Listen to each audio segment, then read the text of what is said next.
Brian, maybe even elaborate more on that for us. Like, what are the things that have happened specifically with cost, with ROI that have changed that for the US? Because as you mentioned, we're a much slower.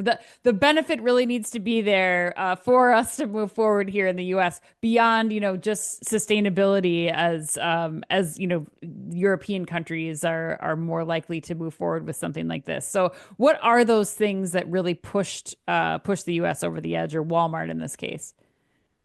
In this particular case, if I were to, I don't know exactly. I'll just say Right. that I'm In not in the in theory. boardrooms at Walmart, but in theory, from what I hear from all of our partners and from all the industry trade groups that we participate in, it is the ROI. That sounds boring, but the original ESL calculations in the US perhaps started at 36 months, then it moved to 26 months.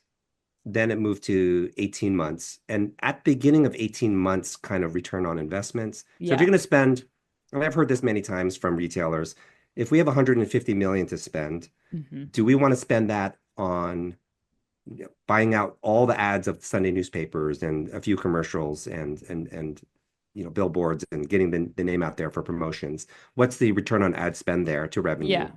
versus investing that same 150 million in infrastructure to reduce operational savings? So when we were at a higher return, a longer return on investment, then the calculation was easy. I'd rather invest that money in something that provided something more immediate in terms of returns.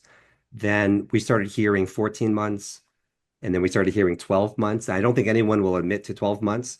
And then I heard something as crazy as a 9-month return for one Wow. retailer.